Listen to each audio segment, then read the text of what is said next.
How's it going, guys? This is McLoif's Guide to Dungeons of Drakkenheim. By the end of this video, you're going to know exactly what you need to know to make a character in the world of Drakkenheim. Not only the lore behind the world, but also the important things that you need to know before going into the campaign. If you're a player, this is the video for you. If you're a DM, this is the video to give to your players, as there will be no spoilers for the campaign, so don't worry. Let's get right into it. Drakkenheim is not like your standard D&D campaign. That is because it's set in its own unique world. One that's inspired by Dark Souls, Darkest Dungeons, Game of Thrones, and especially Bloodborne. So I want to save you time from making a backstory thinking that this world is something when it's something else entirely. So let's get started with the timeline. Over 1,000 years ago, the world used to be ruled by Sorcerer-Kings, corrupt, evil, malicious kings with arcane power that granted them the might and influence to rule kingdoms. These Sorcerer-Kings are very similar to the Aelids from the Elder Scrolls series and the Dark Eldar from Warhammer 40k. Now, their tyranny was ended eventually by the creation of a movement against them, a holy crusade led by Saint Tana, the world's first paladin, who became the world's first martyr, who died in the war against the Sorcerer-King Xandor VIII, yet achieved victory even in her own demise, as the Sorcerer-King was defeated, with no other Sorcerer-King rising in place of him, the Church of the Sacred Flame replacing this monarchy, a religion which worshipped the teachings of Saint Tana and an abstract entity or deity by the name of the Sacred Flame. Now, the gods of Drakkenheim are very abstract. You will never hear a voice in your head telling you that you're making the right decision or that you're committing a sin. Instead, power resides in your own faith. Now, with the rise of clerics and paladins, it also brought forth the persecution of those called Mageborn. In the world of Drakkenheim, not just sorcerers are born with magic. Wizards are too. Yet, wizards harness this through study, while sorcerers simply have this innate power within them, like what you might see in any other campaign setting. Bards, warlocks, and druids, on the other hand, are in a sort of gray area. Whether or not they are Mageborn is generally up to your DM, so you'll need to just ask them that. If you are a DM listening to this and are split on it, personally, I would suggest to have them still be in that gray area, but be considered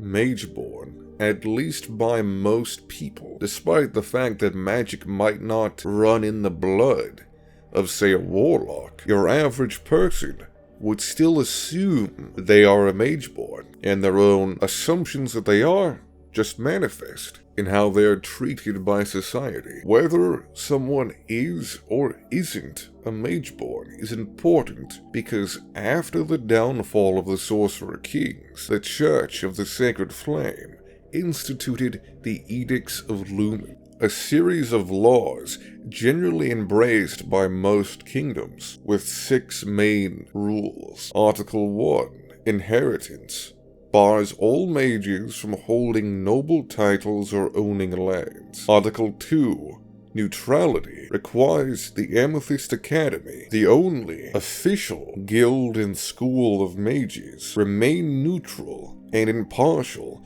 with regards to the social, economic, and political affairs of the continent. But the article also grants protection under the law to all mages practicing their magic. Article 3, Guardianship, grants the Amethyst Academy to take any child born with magical capabilities as wards to train in magic until they become of age. This includes Mageborn of noble houses and royalty. You can think of this akin to how Jedi in the Star Wars series go ahead and grab those who have an acute connection to the Force and train them up to be Jedi. Article 4, Enterprise, permits the Amethyst Academy to operate as a self-governing mage guild to control the sale of magical goods and arcane services throughout the continent, but they may not discriminate or charge their clients differently. Article 5, Malediction, restricts the Academy from teaching magical practices such as summoning demons and creating undead. It also forbids mages from using magic to directly influence or control members of nobility or the clergy under any circumstance. And Article 6, Umbrage, is the article that details punishments that any Mageborn are to receive if they break any of these articles. Minor infractions can be resolved in a peaceful manner, such as reparations for damages, and when the circumstances occur, when too large of an infraction happens, violent force can be used to enforce compliance. These are very important to know and probably write down just so you can keep it handy if you're playing a mage of any sort. Even really anyone who uses magic besides a cleric or paladin needs to know these, and even a cleric or paladin, you probably need to know these as well, because these are basically the tenets you'd abide by. So if you're walking around and you're a holy cleric of the sacred flame, and some mage casts suggestion on you, that's not good for the mage. And your DM is probably going to expect you to know this. So when your enchantment wizard casts Dominate Person on the kindly priest and forces him to give over all of the charity donations, your DM won't want you to be surprised when you're making persuasion checks to the local chapter of paladins who are currently deciding on whether or not they should cut out your tongue. Now there's some other small details about the world that your DM might just want to hide behind a history check. Your character won't know all of the details behind the backstory of different factions and the whole entire history of the city of Drakkenheim, but all of your characters will know that 15 years ago, a meteor shower ravaged the city of Drakkenheim. What caused this? What is delirium? What monsters lie within the destroyed city ruins? These things you'll just have to ask your DM about. Maybe there are rumors you know that can provide you with some greater insight into what's going on within Drakkenheim. Hypothetically, your DM might want you to roll on a D100 on maybe a Drakkenheim rumors table. Wink, wink, any DMs listening. Or maybe you won't know anything, and you'll be going into the city blind. That's understandable too. The last thing you need to know about the continent that Drakkenheim is on is that there are 3 main kingdoms. First is the Kingdom of Westermar, which houses Drakkenheim as one of its former major cities. After the meteor fell, there was a civil war over who should lead the now ruined kingdom, with claimants to the throne dying like flies.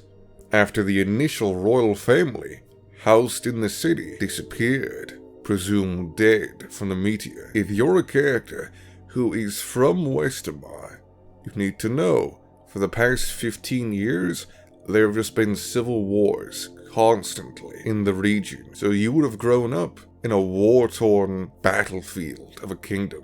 Meanwhile, if you're older, you'll have had to have lived in, and probably conscripted in, the civil war that ravages the countryside. Alternatively, you could have been born in Illyria, a personal favorite of mine. This kingdom is the capital of the Sacred Flame religion, with the city of Lumen, the holy capital city of Illyria, being similar to the Vatican. If your character's from here, chances are they are rather devoted to the church, or alternatively, are fleeing here because the standards of the edicts of Lumen are heavily enforced in Illyria, with the consequences of breaking any of the edicts substantially harsher. If you want to be a paladin or a cleric, I can think of no better place for your character to have been from. Maybe they disagree with certain edicts. Maybe they want to make a religion of their own, and Drakkenheim is the perfect place to do it. A land of lost souls for your character to shepherd. The other kingdom is Caspia. Now, Caspia is an interesting one because of one thing. There's not much definitive information about it. It's made specifically for you to make up your own house in and develop Caspia yourself. Now, there are some base things about it as sort of guidelines. Caspia is all about several different noble families which are vying for the throne, to be the king of Caspia, someone who is chosen by the King's Moot, an event that takes place every 20 years to determine which prince put forth by each noble house, judged by their glory and deeds and skill at martial combat, are worthy enough to be the next High King of Caspia. Are you a noble who is from Caspia coming to Drakkenheim to prove your valor and gather renown? Or are you perhaps one of the common folk of Caspia, sickened with this system where nobles get all the glory and power, and even the most courageous of common born don't get a chance to sit upon the throne or gather even any power of their own? If either of those concepts intrigue you, or playing a martial character alone intrigues you, then I'd suggest you choose Caspia as where your character's from. And whether you're common-born or high-born, create your own house with its own culture, whether it be Germanic, Nordic, anything, and send it to your DM. It's a great way of showing you're as interested and devoted to the game as they are, and gives the DM a lot of stuff to work with. Now, on the topic of backgrounds, this is sort of something I'm iffy on. So there's 4 backgrounds: Continental Nobility, Mageborn, Survivor, and Treasure Seeker. Each of these 4 backgrounds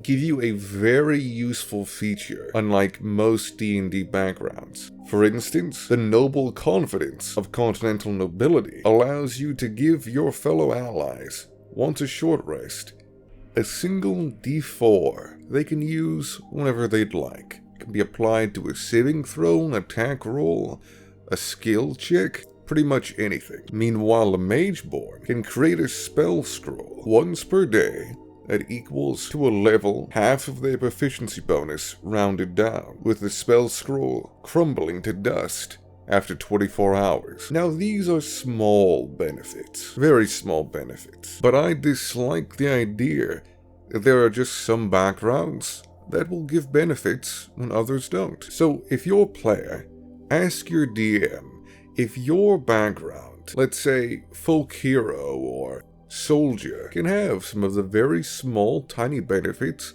that the Drakkenheim backgrounds would give you. Now, they don't need to be game changes, of course, but just some small things that make you feel like you're not missing out, that your character's background isn't special compared to the preset ones. Because alternatively, I'm speaking to DMs when I say this, if you don't do this, you're going to have a lot of people with the same background, and that can limit your characters from having interesting, different origins.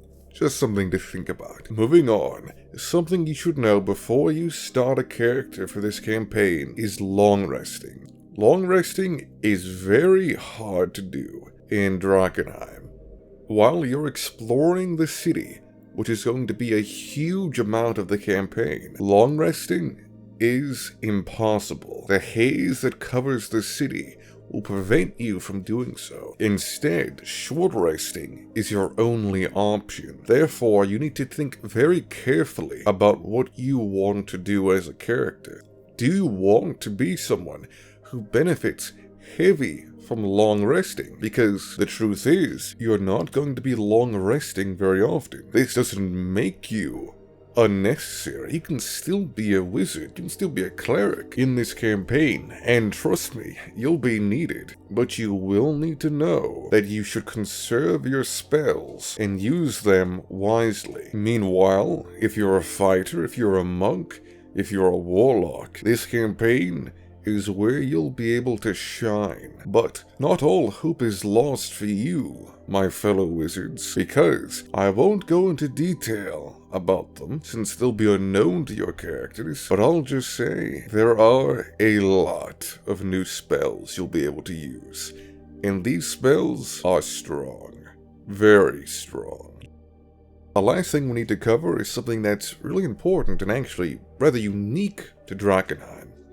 Personal quests. These are endeavors that you set forth for your character to try and achieve sometime in the near future, something that brings them to Drakkenheim. The book recommends maybe you have a huge debt that you need, and so you're headed to Drakkenheim, like many others, with dreams of finding a fortune for yourself in the ruined city. Maybe a friend of yours or a family member ventured to Drakkenheim and never returned, and you want to find them. Perhaps you're actually a long-lost claimant to the Drakkenheim throne and want to retake your birthright. But who knows if there's others lurking in the shadows who are also claimants, or some who don't want the nobility to take hold of the kingdom again. There are a huge amount of things you can choose from, and come up with your own. Just ask your DM. He'll give you the whole list and cooperate with you if you want to make something different, something of your own. If your character achieves their goal, they will be granted a feat or ability score, the latter of which can increase your stats above 20. Now, there is one thing I would caution against. Do not make your personal quest something you find to be easily achievable. Yes, the concept of having a new feat or having one of your ability scores be 22 is definitely a convincing thing to give your character a simple, easily completed personal quest. But don't do this. Choose something that you find is personally interesting, because it should be the fire that propels your character and you playing that character to even be in the campaign. Drakkenheim is a horrible place, and your character is going to be traumatized up the wazoo. But there needs to be that small spark, that small ember that keeps your character trudging along. And I would advise, keep this a secret from your other players. If you're a DM, tell your players not to tell anyone openly what their personal quest is, because it's exactly that, a personal quest. Your fellow player characters might be wanting to know about it, and maybe your character will divulge it. Yes, they're in Drakkenheim for this or that, and it's very meaningful to them. Or maybe it's something they want to keep a secret. Maybe your character is one of the claimants to the throne, so when they're asked about it, they say, oh, well, I'm here just because I have a huge debt that I need to clear. That makes for an interesting scenario when your fellow player characters, one of them could be a fellow claimant. No matter what personal quest you decide to go on, know that Drakkenheim is not a place of happy endings. You are not writing an epilogue to your story, but you are writing the basis for your DM to craft an excellent story for you. If you have certain expectations going into it, you can give your DM those, so they know what you're expecting. But don't tie yourself too heavily to them. From my personal experience DMing this game, one of my players finished their personal quest, but it wasn't to their expectations. Maybe I could have, as the DM, spoken to them more and given them a clearer idea of how Drakkenheim personal quests usually go. Or maybe they could have made clear as to what they were expecting. If you're a player, give your idea the baseline of what you're hoping to get. Allow there to be some wiggle room for the DM to surprise you. And for DMs out there, surprise them. No matter what they predict, I can guarantee you, whatever you cook up can and will shock them. I hope I've helped you, players out there. If you want to help this player guide get out there, it'd be of help to players like you. Liking and leaving a comment is just the way to get the algorithm to do it. And if you're a DM out there, please check out my DM guide that will be in the playlist of this video to help you run this amazing module.